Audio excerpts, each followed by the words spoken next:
Hello વિદ્યાર્થી મિત્રો, very good morning. Shri Hirpara કન્યા પ્રાથમિક વિદ્યાલય કાલાવડ, ધોરણ છે 6, વિષય ગુજરાતી, ચેપ્ટર નંબર 6 લેખણ જાલીનો રહી, જે આપણે આગલા લેક્ચરની અંદર સમજી રહ્યા હતા.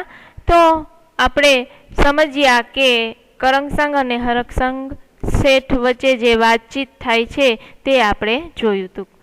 આપણે એમાં જોયું કે કરંગસંગ પોતાના ગાડાની અંદર હરકચંદને કપાસિયાનું બાજકું મૂકવા નથી દેતા.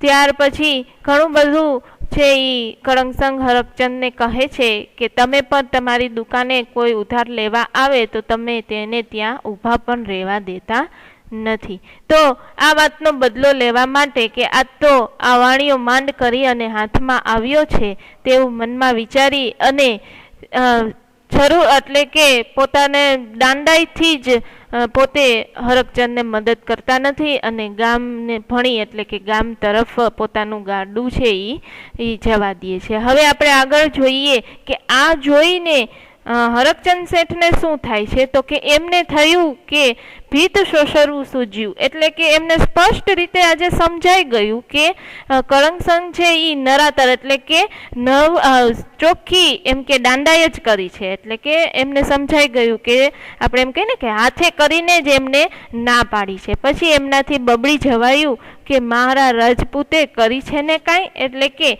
મારા એટલે કે મારું આ રજપૂતે એટલે કે આજે આ કરંગ શેઠ છે એ કયા જ્ઞાતિના હતા તો કે રજપૂત જ્ઞાતિના. તો કે આ મારા રજપૂતે આજ તો કાંઈ કરી બતાવી હો, કારણ કે હરકચંદ શેઠને પોતાને મનમાં બધું જ સમજાઈ જાય છે.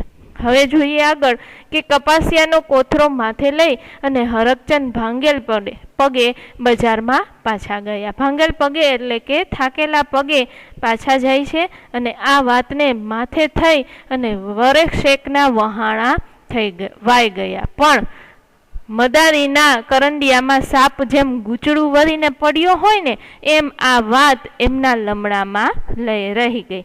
એટલે શું કહે છે કે હવે આ વાત જ્યારે વહી ગઈ એને વરસ થઈ ગયું, વરસ એક છે એ વીતી ગયું. પણ જેવી રીતે મદારી હોય જે સાપના બધા ખેલ આપણને બતાવતો હોય એના કરંડિયામાં એટલે કે એના ટોપલામાં જેવી રીતે કેમ સાપ ગૂંચળું વળીને બેઠો હોય એવી રીતે આ વાત છે ને એ હરક શેઠના મગજની અંદર રહી ગઈ. એ ગઈ જ નહીં, વરસ થઈ ગયું તો પણ છતાં આ વાત છે એના મગજમાંથી જાતી નથી. હવે જોઈએ શું થાય છે આગળ. એમાં એવું થયું કુદરતને કરવું કે કરંગસંગના બાપુ છે ને એ ગુજરી ગયા. હવે એવું થયું કે જે ગાડું લઈને જતા હતા કરંગસંગ શેઠ અને હરકચંદને ના પાડી દીધી હતી એ કરંગસંગ શેઠના બાપુ છે એ પિતાજી ગુજરી ગયા. હવે ગામમાં કોઈ ભણેલું નમરે, કોઈનો કાગળ આવ્યો હોય તો હરકચંદની દુકાને જઈ અને વાંચવા જવું પડતું. ગામ આખું અભણ, ગામની અંદર કોઈ ભણેલું નહીં, એટલે કોઈનો કાગળ આવે એટલે હરકચંદની દુકાને જઈ અને એ કાગળ વચારે. ઉજ્જળ ગામમાં એરંડો પ્રધાન, એટલે એક સરસ મજાની કહેવત આપી છે કે ઉજ્જળ ગામમાં એરંડો પ્રધાન, એટલે કે બીજા બધા અભણ અને એક જ ભણેલો, એટલે કે ઓછી વસ્તુની અંદર કંઈક થોડુંક એવું સારી વસ્તુ મળી રહે એવું. ગામ આખું અંગૂઠા છાપ એટલે કે અભણ. એટલે શું થાય, હરકચંદનો ભાવ છે એ પૂછાય, કારણ કે હરકચંદ એક જ ભણેલ, બાકી બધા તો અંગૂઠા છાપ. એટલે આ હરકચંદનો ભાવ છે એ આખા ગામમાં પૂછાય. કોઈના દસ્તાવેજ લખવા હોય, ખાતું પાડવું હોય કે સાલા અને ભલા અવસરે કંકોત્રી લખવી હોય કે માઠા એટલે કે ખરાબ પ્રસંગે કાગળ લખવા હોય તો હરકચંદ શરમના માર્યા આ કામ કરી દેતા. હવે કોઈના મકાનના દસ્તાવેજ બનાવવા હોય, કોઈને ખાતું ખોલાવવું હોય કે સારા કે ભલા અવસરે કંકોત્રી લખવી હોય અથવા તો કોઈ ખરાબ માઠા પ્રસંગ એટલે કે ખરાબ પ્રસંગે કાગળ, ખરાબ પ્રસંગ એટલે કે કોઈ મૃત્યુ પામ્યું હોય ત્યારે એની પાછળ જે કાગળ લખવા હોય એમાં આ હરકચંદ શેઠ છે એ બધાને લખી દે, કોઈને કોઈ દિવસ ના ન પાડે. હવે વારો આવ્યો કરંગસંગનો. કરંગસંગે હરકચંદ શેઠને બે હાથ જોડી કાળોતરીના કાગળ લખવા બોલાવ્યા. કાળોતરી એટલે કે મૃત્યુ પાછળ જે કઈ વિધિ થતી હોય એના કાગળ જે લખવામાં આવે, ટૂંકમાં આપણે એને આપણી ભાષામાં કહીએ તો મેલા, જે મૃત્યુ પાછળ એના માટે જે વિધિ કરવામાં આવે તેના કાગળ જે લખવાના હોય તે કરણસંગે હાથ જોડી અને હરકચંદ શેઠને કહ્યું. શેઠને મનમાં થયું કે દીતો બાપુનો બળદિયા તાણી ઝાલિયા રહેતા નહોતા ને આજ મેલાના કાગળ લખવા બોલાવે છે. શું થાય છે? ઓલી વાત છે એ શેઠને મનમાં યાદ આવે છે કે તે દિવસે તે દીતો એટલે કે તે દિવસે તો આ બાપુના બળદિયા છે એ ઝાયલાય જલાતા ન હતા, તાણિયાય તણાતા ન હતા, ઊભા રહેતા ન હતા. અને આજ તો મેં કીધું ને કે મેલાના કાગળ લખવા, કોઈ પણ મૃત્યુ પામ્યા હોય તેમની પાછળ જે વિધિ કરવામાં આવે એના માટે જે કાગળ લખવામાં આવે એ મેલાના કાગળ લખવા બોલાવે છે. ઠીક તે આ જ લાગમાં આવ્યા છે. હવે હરકચંદ શેઠ છે એ કળંગ સાથે શું બદલો લે છે તે જોવાનું છે. આજ ઈને ભાલીએ ન ભરાવી દઉં ને તો મારું નામ હરકચંદ શેઠ નહીં. આજ તો એ કે એને બરાબરની ખબર ન દેવરાવી દઉં ને તો મારું નામ હરકચંદ નહીં. ભાલીએ ન ભરાવી દઉં એટલે કે બરાબરની ખબર લઈ ન નાખું ને તો મારું નામ હરકચંદ નહીં. આમ વિચારી અને શેઠ તો કાગળ લખવા બેસી ગયા.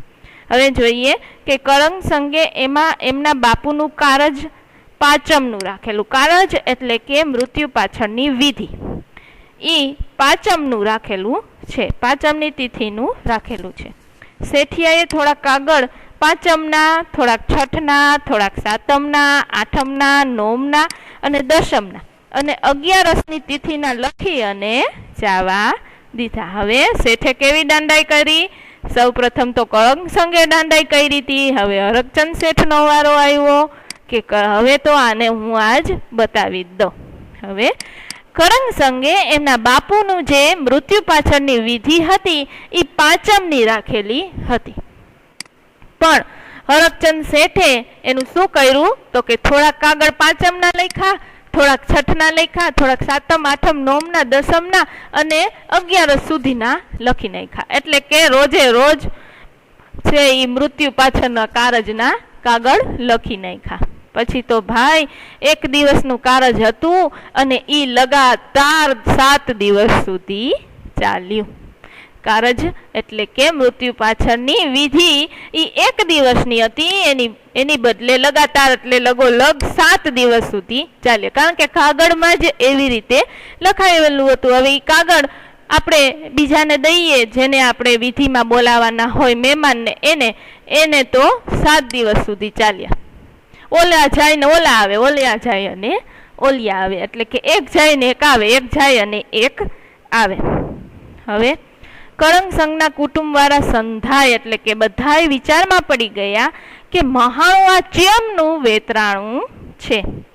એટલે કે બધાય વિચારમાં પડી ગયા કે આ રોજે રોજ 7 દિવસ સુધી એક આવે ને એક જાય. એટલે કે આ મારું કેમનું ઊંધું થયું છે કે શું? આ ચેમનું વેતરાણું એટલે કે મહાણું એટલે કે કાગળમાં જે વાર અને તિથિ લખેલી છે એ કંઈક ઊંધું થયું છે કે શું? અલિયા મેલાના કાગળ કોની પાસે લખાવ્યા હતા? વળી આપણા ઘરની અંદર જે કોઈ મોટા વ્યક્તિ હોય એ વળી પૂછે કે ભાઈ તે મેલાના કાગળ લખાવ્યા કેની પાસે?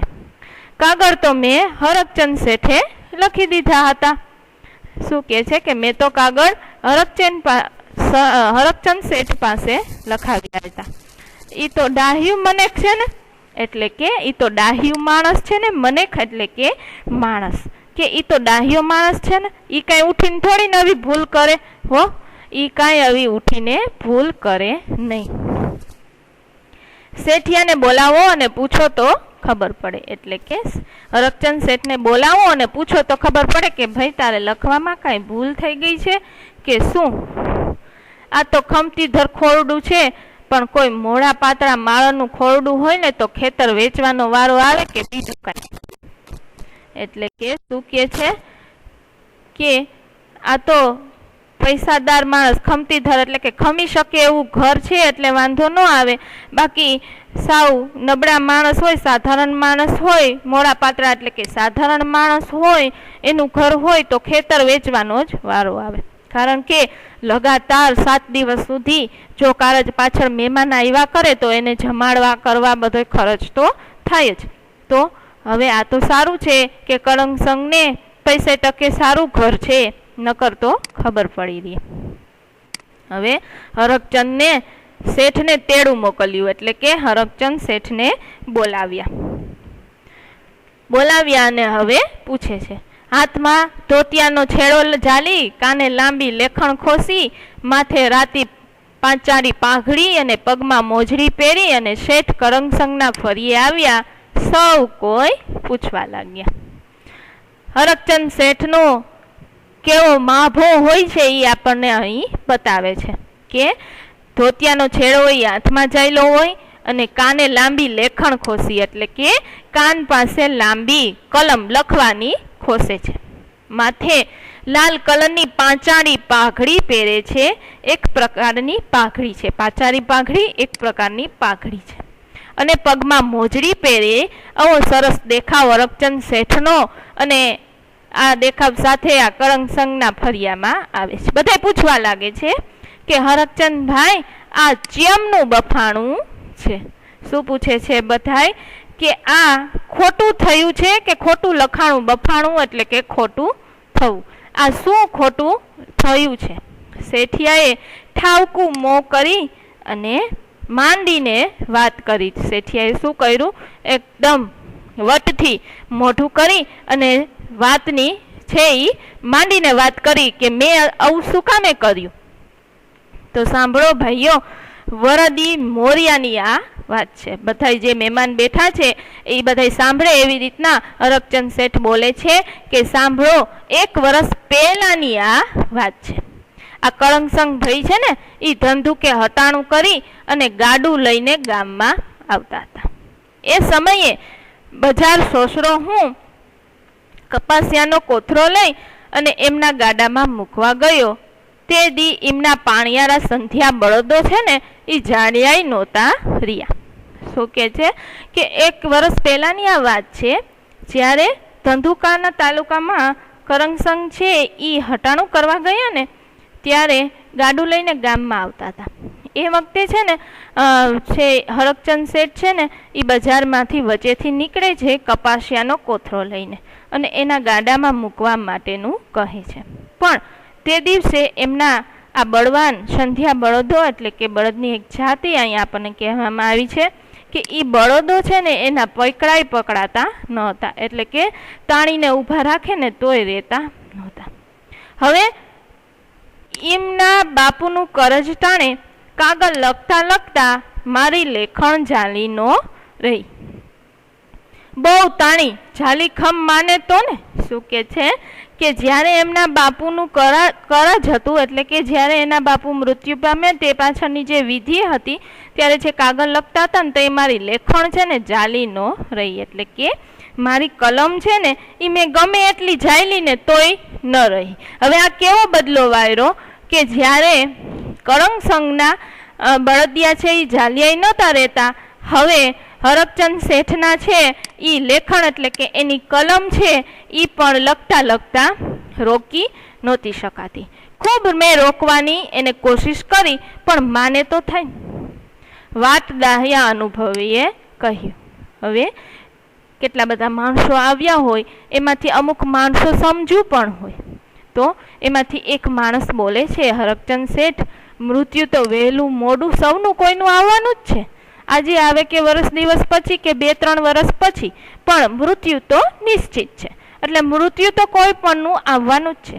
પણ મોતનો મલાજો જાળવવામાં આપણી માણસાઈ છે. મોતનો મલાજો એટલે કે મૃત્યુ તો ગમે ત્યાં આવે, પણ મોત પાછળ જે કાંઈ વિધિ અને કારજને જે કાંઈ ક્રિયાઓ થાય છે એ જાળવવી એમાં જ આપણી માણસાઈ છે. એ પછી સંધાએ કળંગસંગને પણ ઠપકો આપ્યો. જે મહેમાનો આવ્યા હતા એમાંથી અમુક મહેમાનો અનુભવી હોય, બધું સમજતા પણ હોય, તો એમાંથી અમુક માણસો હતા એ કળંગસંગને પણ ઠપકો આપે છે અને કહે છે કે શરમની મારી એમની આંખો ભો ખોતરવા માંડી, એટલે કે શરમથી એની આંખ છે એ નીચું નીચું જોઈ કરી. ઊંચું ઉપાડીને જોયું જ નહીં. વાઢીએ કાનને આવીએ શાન, એટલે કે પશ્ચાતાપ થવા માંડ્યો.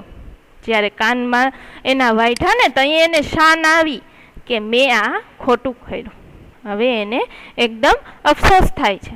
તે દીથી કરંગ સંઘની અક્કલનું તાળું છે એ ઉઘડી ગયું. આજની ઘડીએ પણ શું કરે છે? કાલ્યોનો દી, એટલે કે આજની ઘડી અને કાલનો દી, આજ પછી કોઈ દિવસ આવું કરું નહીં, એવી એને અક્કલ આવી જાય છે. તો વિદ્યાર્થી મિત્રો, આ પાઠ સમજવામાં ખૂબ જ મજા આવી, કારણ કે ખૂબ જ રમૂજી એક આ લોકકથા આપણને આપવામાં આવી છે. હવે ત્યાર પછી શબ્દ સમજૂતી છે કે અઘરા શબ્દના સરળ અર્થ. તો આ સરળ અર્થ તમારે પોતાની ગુજરાતીની પાકી બુકમાં લખવાના રહેશે. હવે ત્યાર પછી રૂઢિપ્રયોગો પણ લખવાના રહેશે, કારણ કે આની અંદર ઘણા એવા રૂઢિપ્રયોગોનો ઉપયોગ થયો છે. ત્યાર પછી કહેવતો છે, તો કહેવતો પણ આપણે લખવાની રહેશે. હવે અહીં આ આપણે પૂરું કરીએ છીએ અને ત્યાર પછી ભાષા સજ્જતા છે તે આવતા લેક્ચરની અંદર જોશું. Thank you.